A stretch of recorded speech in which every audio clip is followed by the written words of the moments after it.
našim kategorijama moram pročitati ko je po stručnom žiriju izabran kao instrumentalist godine. Da vas ne držimo na izvjesnosti, nominirani su Kizo gitara, Krunoslav Levačić bubnjevi, Marijan Brkić gitara, Miroslav Levačić gitara, Nebojša Buhin Nebo gitara. A dobitnik je sad zamišljena omotnica koja se otvara, ali nećemo se sad previše se glamorom baviti. Pobjednik je Kizo gitara! Kizo gitara! Kizo gitara! Gdje je taj? I ko je taj? Kizo je tu. Hoćeš preuzeti svoju dedalu novčanu nagradu ključeva od auta Porsche Lamborghini. Ima Kize? Nema? Digni ruku ako si tu. Jer to ti. I lažeš. Ajde dolazi k meni, pa nećete pojeti. Sad ću te malo izdrpati. Ajde Kizo.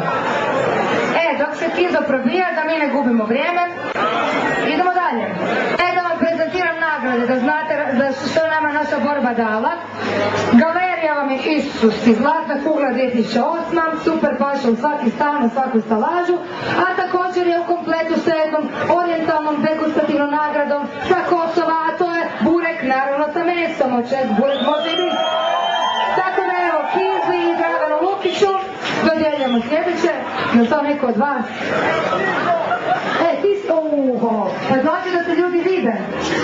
Evo jedan veliki pljesak, Zlatna kugla 2008, burek, dobro ga čuva i nema ga pojest, nego stavi u salaži, kad i sada ja ga čuva.